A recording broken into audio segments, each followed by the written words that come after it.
안녕. 자, 이제 정책학 2편 정책학을 공부하도록 하겠습니다. 우리 처음에 행정을 정부가 하는 일이다.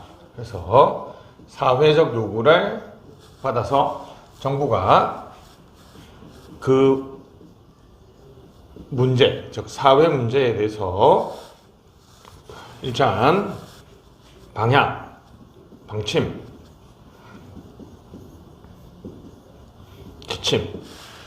자, 우리 저출산, 저성장, 고령화, 양극화라는 우리 사회 문제에 대해서 정부가 출산 장려를 하겠다.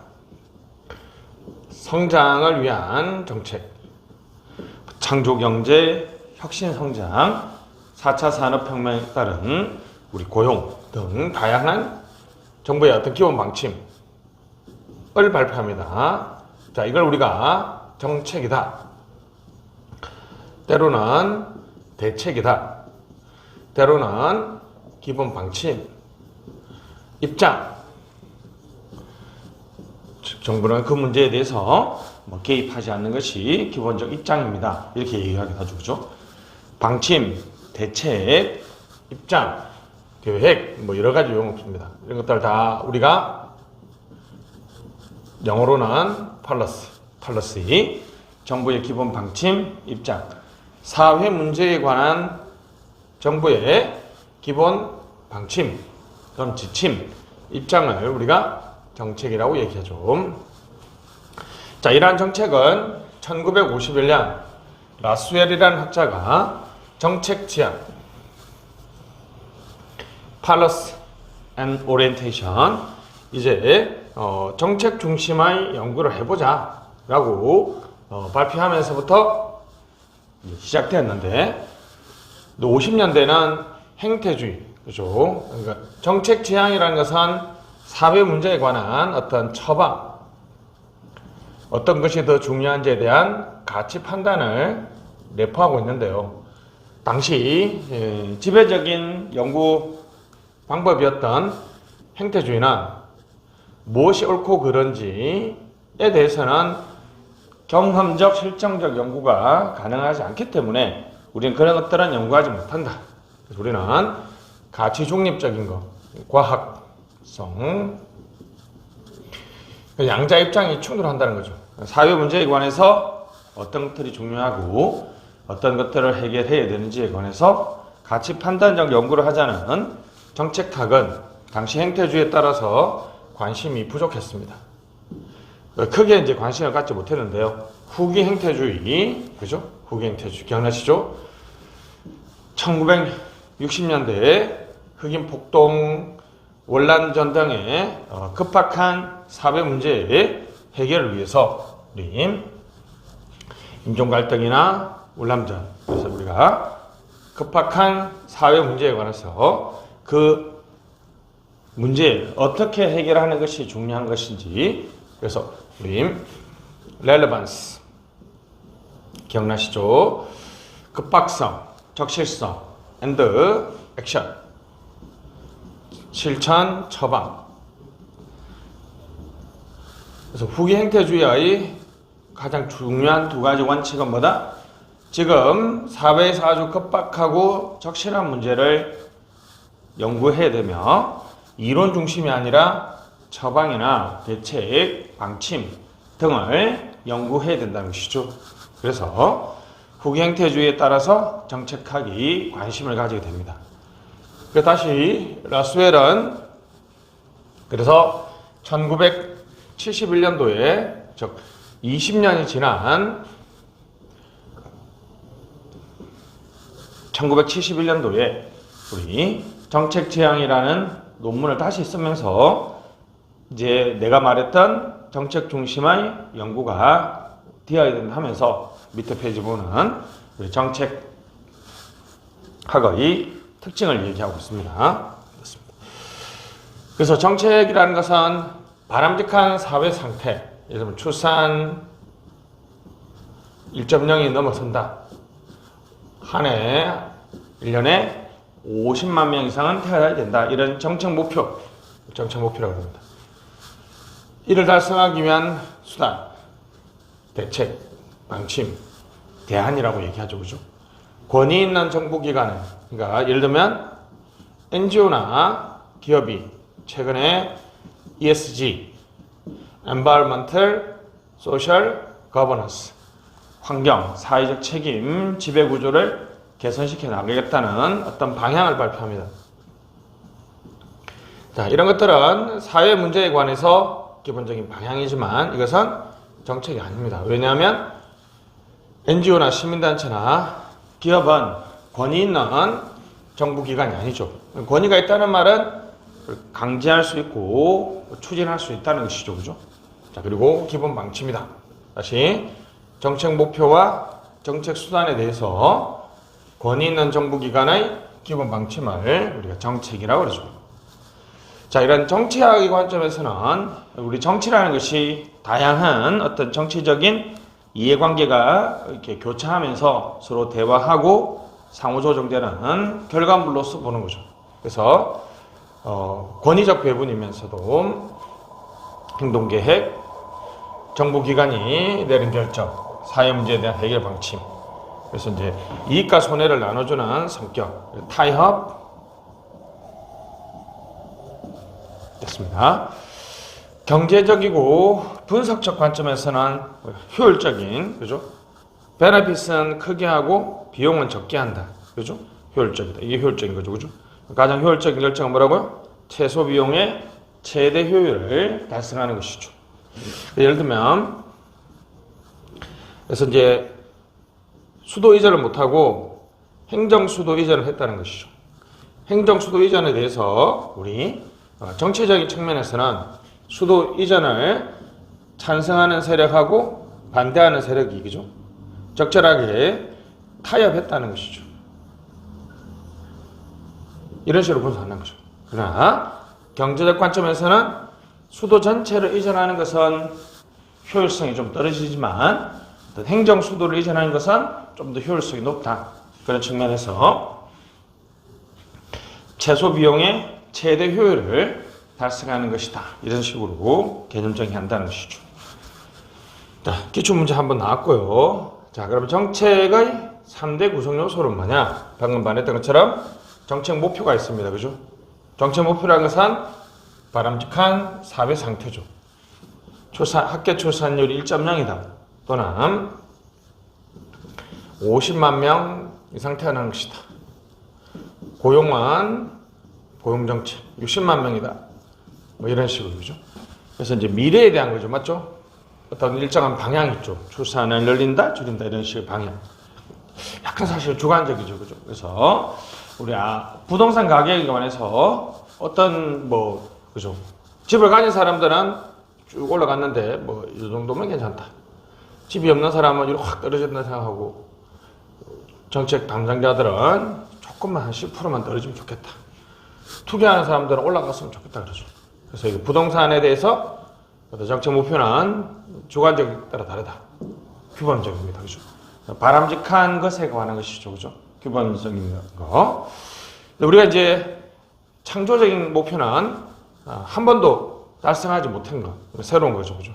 이전에 경험하지 못한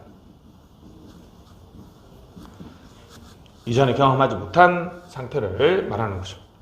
국민소득 5만 달러 이런 것들. 달 착륙 이런 것도 우리가 한 번도 달성하지 못한 거죠. 아무래도 이제 우리 창조적 목표는 그래서 창조적 목표죠, 그죠? 창조적 목표는 좀 더 이제 정책 대안이나 어떤 집행 과정에서 어려움이 많습니다. 왜냐하면 우리가 이전에 한 번도 해보지 않았기 때문이죠. 자, 치유적 목표는 문제 이전으로 돌아가는 것. 예를 들면 코로나는 지금 코로나 이전, 그렇죠? 코로나가 없는 상태. 코로나가 없는 상태로 돌아가는 것이 우리 치유적 목표죠. 자, 이런 정책 목표는 사실 가장 중요한 정책학에서 어떤 면에서 가장 중요하죠. 왜냐하면 정책이 존재해야 되는 정당성을 제공해 주죠. 그죠? 경제정책이나 출산정책이 존재해야 될 이유가 뭐냐? 바로 그런 것들은 정책 목표에 나타나 있죠. 그리고 가장 중요한 것은 기준이 된다. 그렇죠? 결국 국민 소득 5만 달러 달 착륙을 할 수 있는 많은 정책 대안들 중에서 이걸 달성할 수 있는 걸 골라야 된다는 거죠.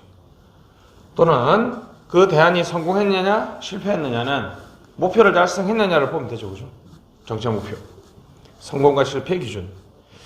공무원들의 책임 기준. 같은 말이죠. 그죠? 됐습니다. 자, 다음 정책 목표가 있었으면 정책 수단이 있죠. 정책 수단. 정책 목표를 달성하기 위한 개별적인 도구를 말합니다. 그렇죠? 그래서 예를 들면 부동산 가격이 강하는 경우에는 실질적인 정책 수단은 양도세를 올린다든지 재건축을 억제한다. 보조적 수단은 이 두 개를 하기 위해서는 집행조직, 공무원, 예산이 필요하죠. 실질적인 정책 수단은 정책의 내용이고요. 실행적 보조적 정책 수단은 사실상 모든 정책에서 동일하죠. 그죠? 모든 정책 동일합니다. 예를 들면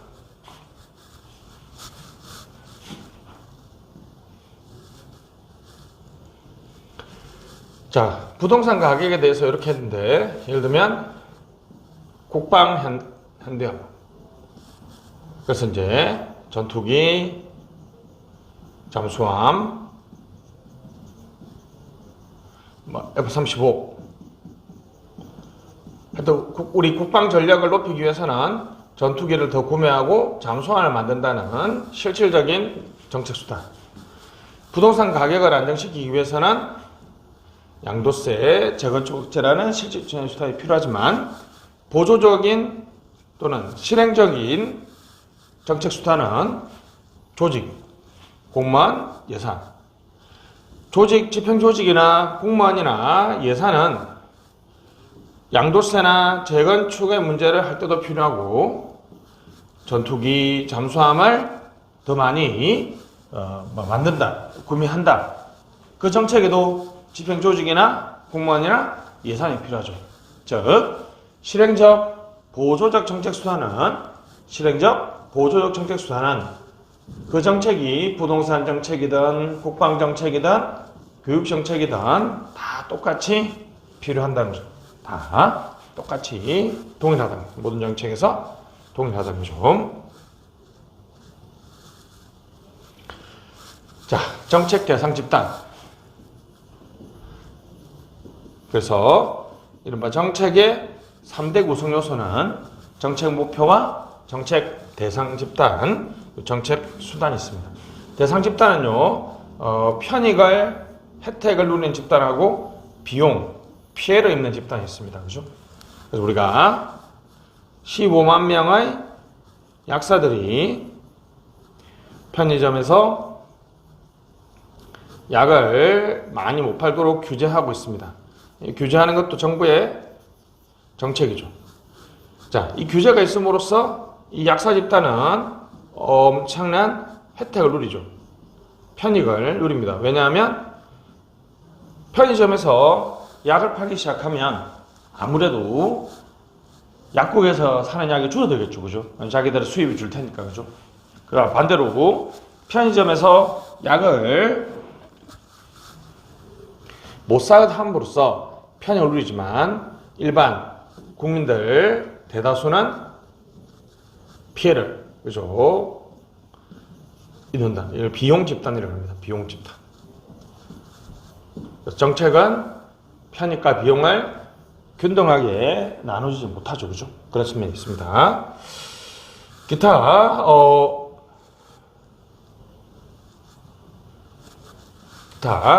우리가 권위 있는 정부기관, 그리고 기본방침 등이 있습니다. 그죠? 자, 그 다음에, 정책학의 패러다임. 패러다임이라는 말이 어떤 기본 틀이거든요. 모형, 인식, 접근법, 거의 다 구분하지 않고 씁니다. 그죠? 자, 라스웰이라는 학자는 1951년, 1971년에 정책 지향이라는 논문을 통해서 자기가 제안했던 정책학은 문맥 연구, 그래서 문맥 연구 네 가지의 특징이 있어야 된다고 주장했습니다. 그죠? 일단은 문제 지향성, 이론 정립은 행태주의죠. 이론 정립이 아니라 급박한, 아까 했죠. relevant,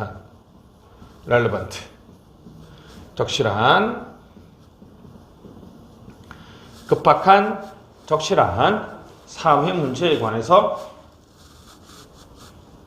집중적인 연구를 해야 된다는 거죠.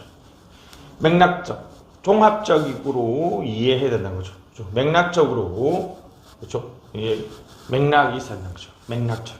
예를 들면 우리나라의 부동산은 경제의 문제도 있고 수요의 문제도, 사회, 그죠? 사실 이른바 강남에 살면 우리 삶의 편리성이 상당히 좋아진다. 자, 그 다음에 교육. 강남이 교육이 좋아서 그렇다. 그래서 우리나라의 부동산 문제는 사회적인 어떤 삶의 편리성, 또 사회적 위치, 또는 경제적인 문제와 교육의 문제, 여러 가지 문제가 아주 종합적으로, 그죠?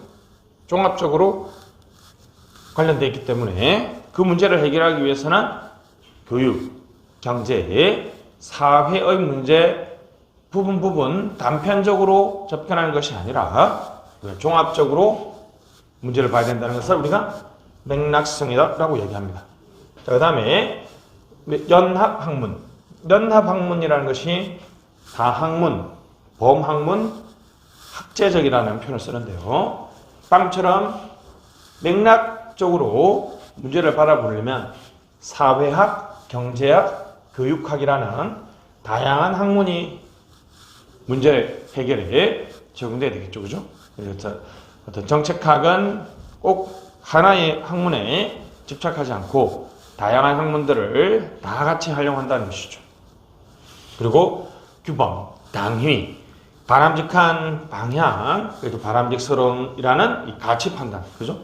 뭐 지금 현재를 그대로 어떻게 그 상태가 존재하는지를 실정적이고 경험적으로 연구하는 것이 아니라 가치 판단. 무엇이 옳고 바람직한가에 관해서 적극적으로 개입하고 판단한다는 것이죠. 자,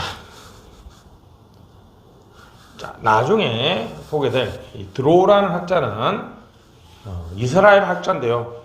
드로우라는 학자는 자기가 보기에는 정책학이 이렇게 메타 폴리시 메이킹, 정책 결정 체제, 그죠? 네, 메타 폴리시 메이킹은 결정의 결정이죠. 나중에 정책 결정 모형에서 나오니까 그냥 지금 한 번만 들어주시죠, 그죠? 좀 더 종합적으로 이해되고 거시적인 수준에서 이해되고 학제적 연구는 당연하고요. 순수 연구와 응용 연구를 통합해야 된다. 묵시적 지식, 직관 통찰력이라는 직관 통찰력. 묵시적이란 말은 암묵적이죠. 그러니까 문서 비언어적, 문서화되지 않은, 문서화되지 않은. 아니 우리가 이제 체화됐다, 체화된 이렇게 얘기하는 거죠. 암묵적 지식. 왜냐하면 들어오는 학자는 직관 통찰력을 통해서 우리 더 좋은 정책 결정을 하자라고 주장했기 때문에 묵시적 지식을 중시합니다. 묵시적 지식을 중시한다. 한번 시험 나왔으니까 기억해 주시고요. 묵시적 지식을 중시한다는 것은 드로우의 얘기고, 라스웰은 그냥 외우시면 되죠. 문, 맥, 연, 규. 이렇게 네 가지의 책이 있습니다.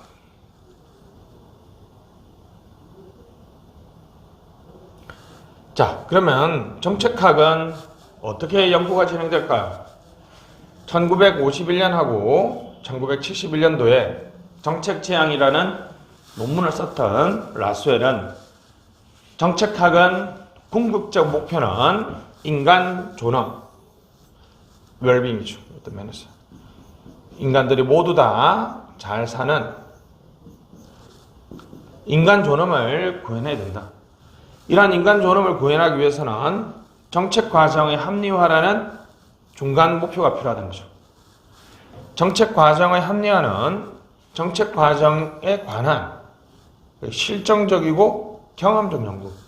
실제로 정책 결정이 어떻게 이루어지고 있고, 집행이 어떻게 이루어지고 있고, 평가가 어떻게 진행되고 있는지에 관해서 우리 경험적, 실정적 연구를 해야 되고, 또 한편 그러한 경험적 연구를 바탕으로 정책 과정의 합리화를 위해서 필요한 뭔가를 개선시키고 발전시켜 나가야 된다는 필요한 연구, 규범적, 처방적 연구가 필요하다. 정책 과정이 어떻게 진행된다는 경험적, 실정적인 것은 설명하는 우리가 과학적인 측면이라면 정책 결정을 더 나은 정책 결정을 위해서 뭐가 필요한지는 바람직한 측면을 연구하기 때문에 규범적인 것이죠.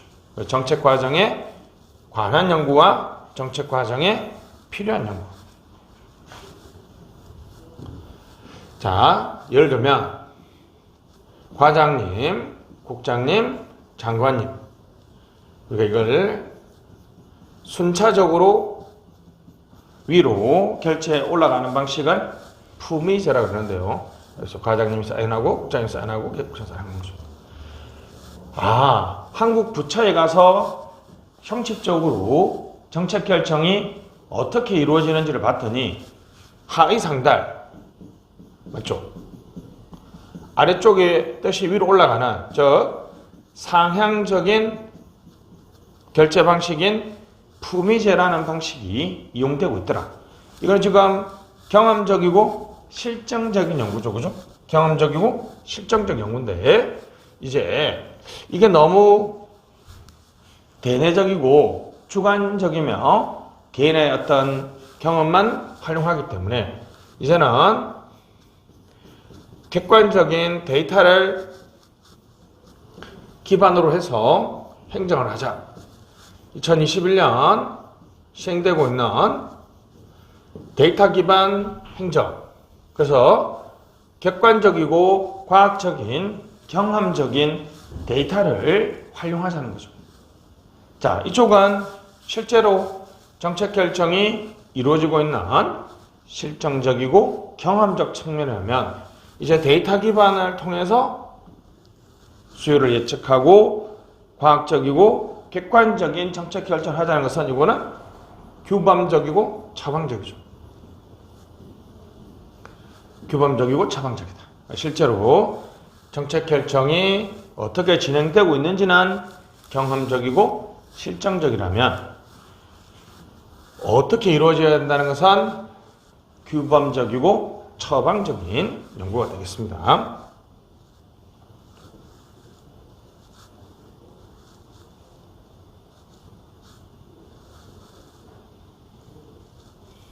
자, 책에서 과정을 좀 지금 책 내용하고 조금 좀 다르죠. 흑백찬을 하면서 빠졌는데 감안하고 봐주시면 되겠습니다. 자, 우리가 라스웰의 정책학의 패러다임에 의하면 가장 중요한 것은 사실 그럼 정책 과정을 어떻게 나눌 것이냐의 문제죠, 그죠? 정책 과정을 어떻게 나눌 것이냐는 바로 정책 의제 설정 과정. 사회 문제가 정부 의제가 되는 과정이죠. 사회 문제가 정부 의제가 되는 과정. 실제로는 무사결정이라고 해서 의제 설정을 좌절, 억압 하는 결정이 있습니다.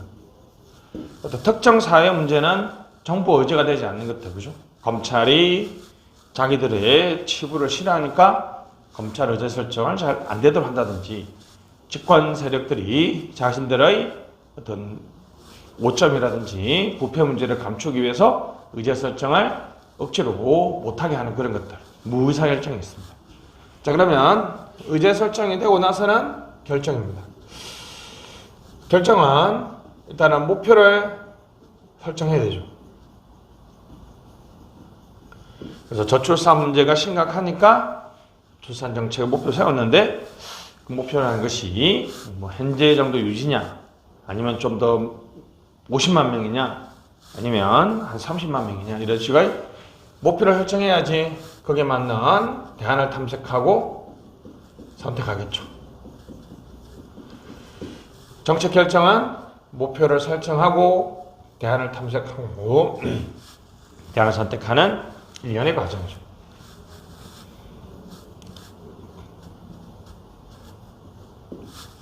정책 집행은 결정된 정책을 실행에 옮기는 과정이죠. 결정된 정책을 실행에 옮기는 과정이 되겠습니다. 보통은 저항이 가장 많이 발생하죠, 이제. 왜냐하면 이제 여기까지, 결정까지는 좀 국민들한테 피부로 와닿지 않죠, 그죠? 피부로 와닿지 않습니다, 그죠? 그래서 저항이 발생해서 실행할 때는 이제 저항이 발생하겠죠, 그죠? 그렇습니다. 정책 결정은 이렇게 다양한 연구를 합니다, 그죠? 왜냐하면 합리적인 결정이 가장 중요하기 때문이죠.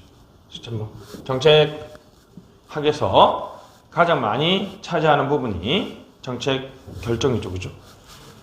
자, 기획은 우리 여기서 플래닝 ing입니다. ing 이제 구체화하는 거죠. 정책 집행을 구체화하는 과정을 기획이라고 얘기하죠, 그죠? 기획 됐습니다. 집행이 끝나면 이제 평가를 합니다. 평가는 인과관계죠. 인과관계를 검증한다. 인과관계를 검증한다는 거죠. 세자녀 3억, 출산율 상승. 자, 자녀 한 명이 태어나면 정부에서 1억씩, 그죠? 이렇게 지원해주는 정책을 펼쳤는데, 출산율이 확 올라갔다. 그러면, 과연 이 정책 때문에 X라고 할게요.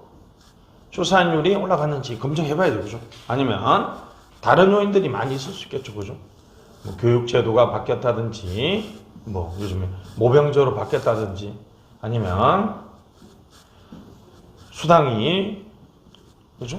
청년 어린이 수당들이 많아졌다든지, 꼭 이게 요 출산지원금 때문에 됐는지 알 수가 없잖아요, 그죠? 정책이 집행되고 나서 어느 정도 사회 상태가 바뀌었다면 과연 그것이 정책 때문에 됐는지 아니면 다른 요인 때문에 그랬는지 우리 한번 검증해 볼 필요가 있죠. 인과관계를 검증하는 것이 정책 평가죠. 정책 변동입니다. 그죠? 그래서 평가를 했는데 효과가 있으면 계속 하지만 효과가 없으면 주로 이제 정책 종결이 가장 시험에 많이 나오죠. 그죠? 그래서 계속 정책을 유지하기도 하고요. 정책의 대폭 바뀌기도 하고 정책을 종결하기도 하고 사실 이전에 하지 않은 정책을 다시 하기도 한다는 거죠. 그죠? 그래서 정책 과정, 이 정책 과정을 나누는 이유는 라스웰이 뭐라고 그랬다? 정책 과정의 합리화, 그죠? 정책 과정의 합리화가 중요하겠다고 얘기했기 때문에 정책 과정을 의결, 집행변, 의결, 집행변 이렇게 나눠서 얘기하고 있습니다.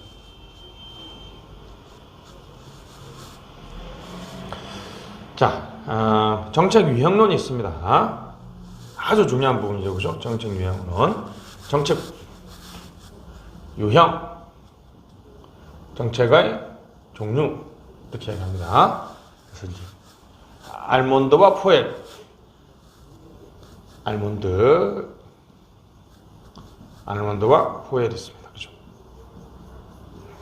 됐습니다. 그래서 알몬드의 AL에서 알상추 분규, 상추 분규. 그래서 알몬드와 포엘은 알, 상추 분규. 상징 정책은 뭐 정당성이나 신뢰성을 높이려고 하는 거죠. 국경일, 축제, 국기, 동상, 스포츠 행사, 특정 인물의 영웅화죠. 그죠? 다양한 정책 유형론은 위에까지는 시험에 잘 안 나오고요. 정책 유형론은 시험에 정말 많이 나옵니다. 그죠? 꼭 좀 봐주시면 좋겠고. 자, 추출 정책은 동원 정책이라 그러죠. 국민한테 세금, 징세, 징집, 토지 수용, 인적 물적 자원을 확보하는 것. 국민에게 추출해내거나 국민에게 동원한다. 됐습니다. 분배 정책은 재화 서비스를 나눠주는 거죠. 교육, 복지, 됐죠? 도로, 항만, 철도, 전기, 뭐 이런 것도 우리가 그냥 총칭해서 사회 간접 자본이다 라고 얘기하는 것들이죠. 그죠? 다시 그래서 알몬드와 포획, 상추, 분규 됐습니다. 셀리스베리는 요구의 방식, 이익 집단들이 통합적으로 요구하느냐 분산적으로 요구하느냐, 결정이 통합적으로 일어나느냐 분산적으로 일어나느냐 이렇게 나누는데 다 필요 없고요. 요것만 기억하면 됩니다. 자율규제 정책은 우리가 누가 나눴다? 셀리스베리가 나눴고, 여러분들 서론에서 배웠던 자율규제는 우리 변호사협회나 의사협회나 약사협회와 같이 정책 대상 집단들이 스스로 자기 집단의 구성원들을 징계를 한다든지 규율하는 그런 것들이죠. 정부가 어떤 기술적인 거나 전문성의 한계로 인해서 규제에 관한 권한을 피규제 집단한테 물려주는 거죠. 그러면 약사 의사들은 통합적으로 요구하고요. 정부는 분산적으로 결정합니다. 이렇게 네 가지의 우리 결정의 유형이 이렇게 나와 있죠. 그죠? 여기 표를 그리지 못했는데, 그래서 이렇게 이제 실제로 시험은 요것만 넣어줘. 그죠? 바로 자율규제인지. 통합적 요구에 분산적 결정은 뭐다? 자율규제다. 나머지는 우리 위에서 다 봤던 것들이니까 넘어가면 되겠습니다.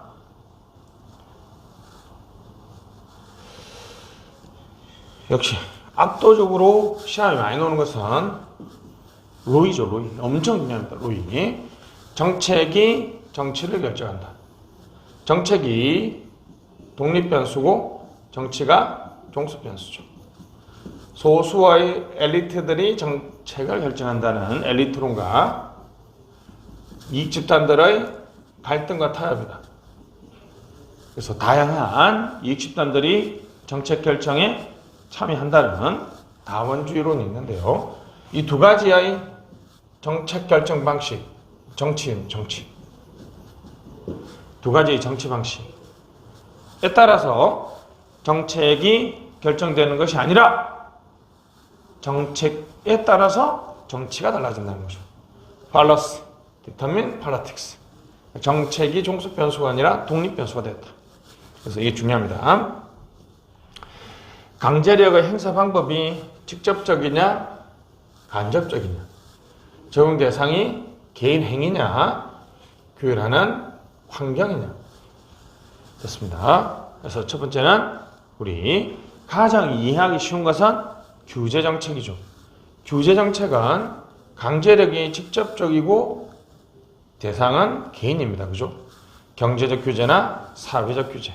예를 들면 좀 여러분들이 마스크 쓴다. 마스크 의무화.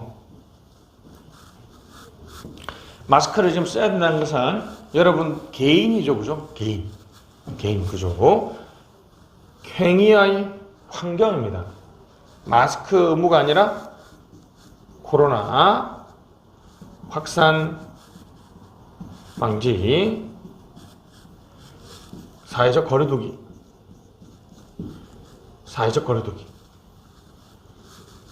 됐습니다. 그리고 복지, 코로나 확산을 피해를 방지하기 위해서 자영업,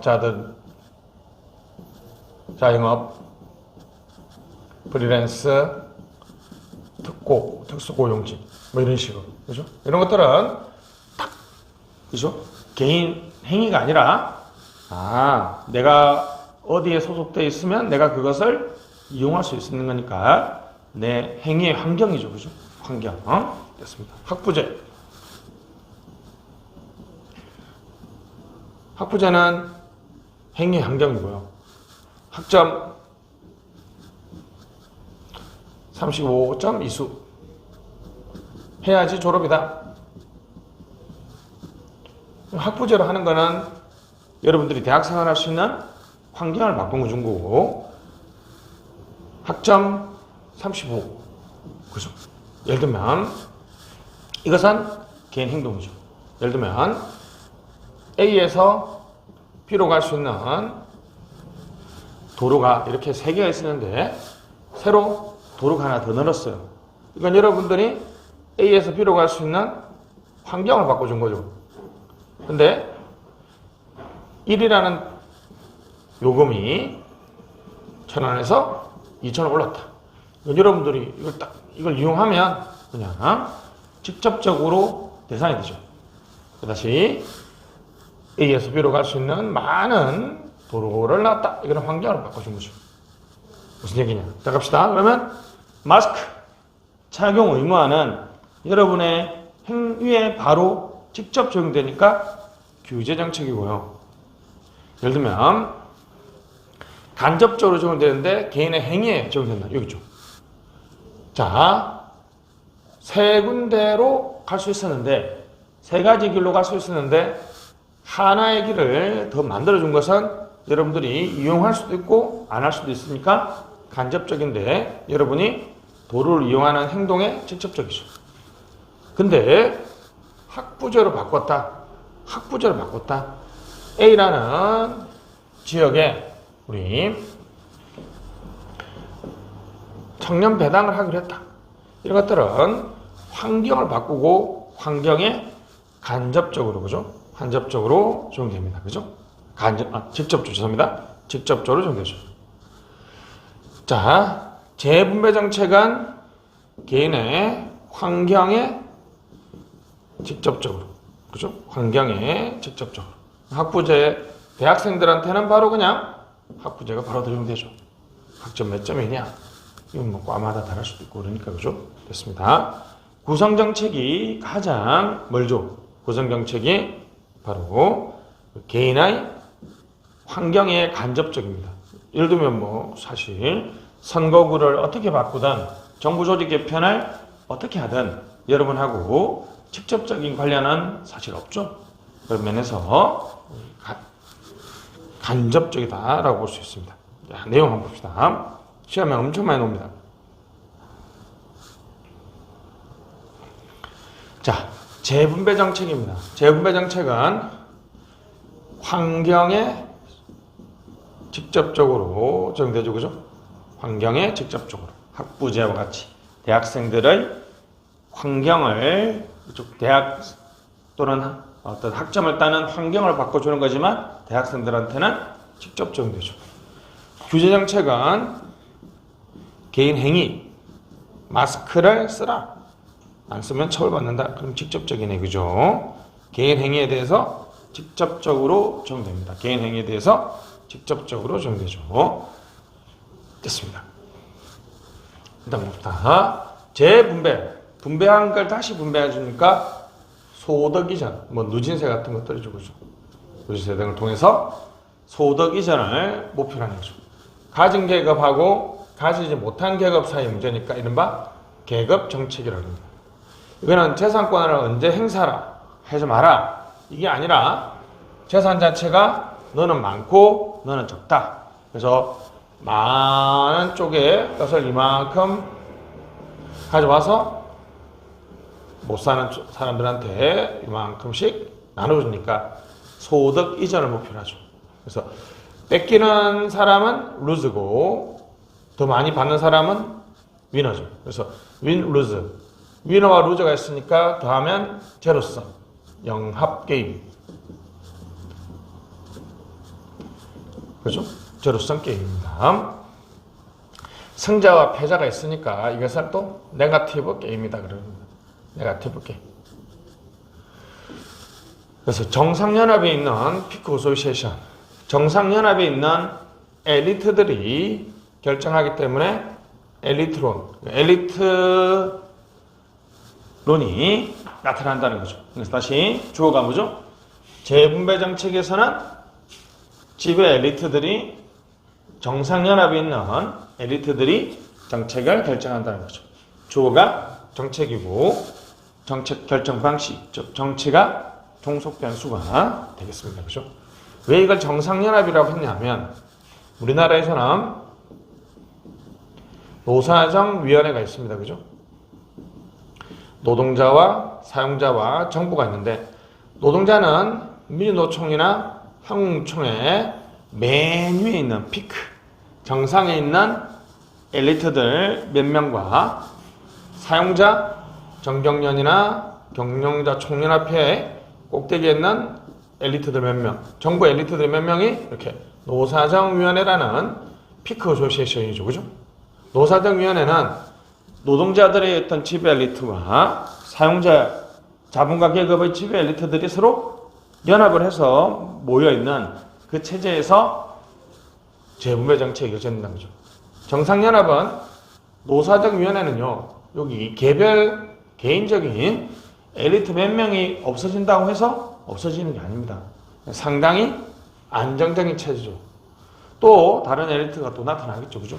그래서 65세에게 기준한 노령연금, 영세면 임대주택, 공공근로사업, 누진세, 실직자, 직업훈련. 연방은행의 신용통제는 사회적 약자, 그렇죠? 사회적 약자를 위해서 하는 거니까 재분배 정책이죠. 그죠? 금융보호를 위한 시중은행에 대한 통제. 연방은행의 신용통제는 재분배 정책이다. 됐습니다. 자, 규제정책은 자유를 제한하거나 의무로 부과하는 마스크 써라, 쓰레기 함부로 버리면 안 된다, 빨간불에 건너면 안 된다, 이런 것들이죠. 불응자에게는 강제력, 벌금이라든지 과태료 또는 징역 같은 것들이 행사되기 때문에 주로 법률에 규정하고 있죠.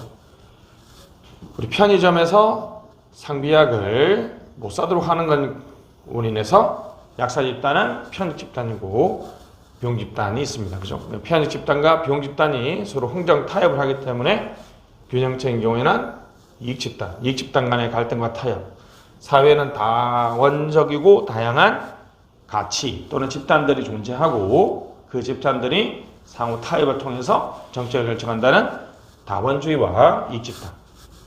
그래서 규정체인 경우에는 이익 집단들의 갈등과 타협에 의해서 결정된다. 그죠? 됐습니다. 진입, 퇴출, 최저임금제, 환경규제, 소비자 보호 등이 전형적인 규제 정책이 되겠습니다.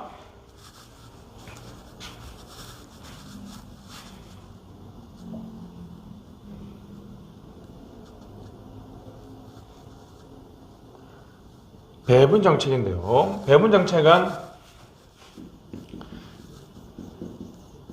개인 행위에 적용되지만 간접적이다. 개인 행위에 적용되지만 간접적이다. 그죠? 그렇습니다. 도로를 이용하는데 적용되지만 새로 하나 더 길이 만들어졌다고 해서 여러분들이 그걸 직접적으로 써야 될 이유는 없죠. 그죠? 그렇습니다. 구성정책은 환경에 적용되며 간접적이죠. 여러분 입장에서는 가장 멀리 보이는 정책이 되겠죠. 그죠? 자, 배분 정책입니다. 재화와 서비스를 나눠주는 거, 그죠? 배분하는 거. 참여자들 사이에 서로 관심이 없어요. 상호 불관습입니다. 중요합니다. 상호 불관습. 그러니까 정책이 분할하기가 엄청 쉬워요. 그래서 엘리트론, 다운론, 그죠? 엘리트론은 재분배 정책에서 나타나는 엘리트론과 규제 정책에서 나타나는 다원주의 모두가 타당하지 않는다. 로이가 이것을 제3의 영역이라고 했죠.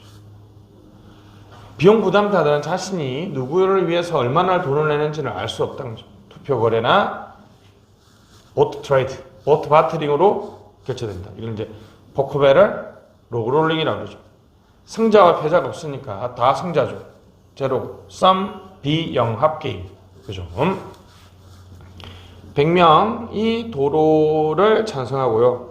80명이 공원을 건설하는 게 찬성하고 120명이 다리를 건설하는 것을 찬성하는 상황에서 단순 다수결 투표를 하면 다 우리나라 국회의원이 300명이 정원이라 했을 때 다 부결되겠는데 어떻게 합니까?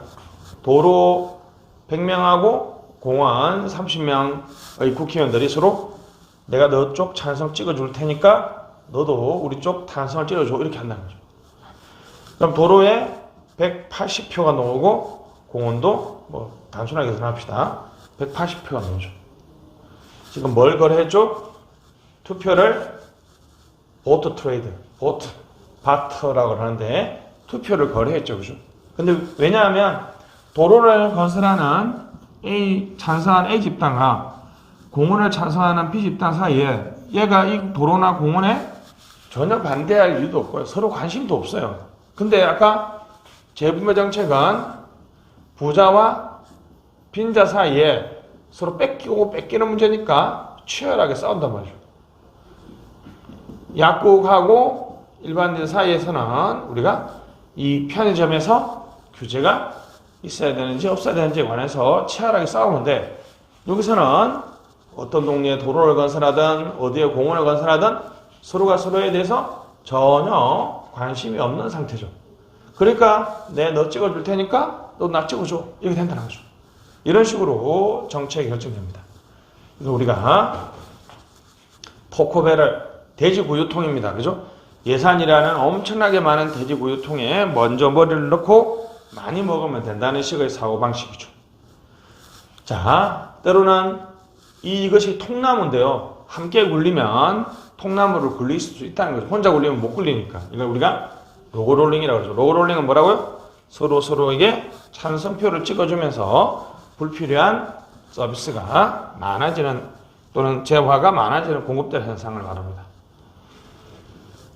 자, 그래서 자영업자에 대한 금융지원, 국고보조금 보구지 불화, SOC, 국공립대학, 딱 봐도 재화와 서비스를 나눠주는 거죠, 그죠?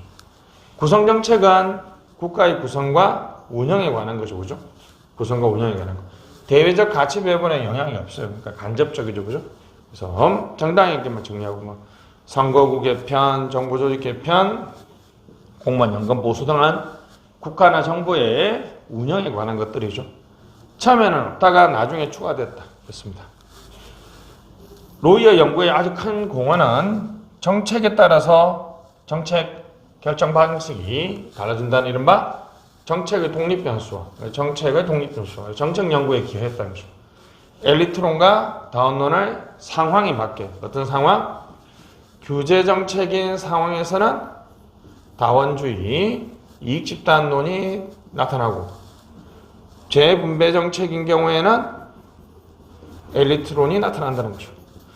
어떤 정책을 결정해야 되는 상황이냐에 따라서 정치 방식이 달라진다는 거죠. 치명적인 단점은 상호 배타적이지 못합니다. 농민에 대해서 보조금을 주는데요. 보조금을 주기 때문에 배분 정책인데 사회적 약자를 위해서 주는 거라 하면 재분배 정책이 되겠죠. 그죠? 조작적 정의가 어렵다. 계량적 연구가 어렵다. 또 있습니다. 됐습니다. 이번 강의 여기까지 하고요. 다음 강의에 이어서 하겠습니다. 수고하셨습니다. 안녕.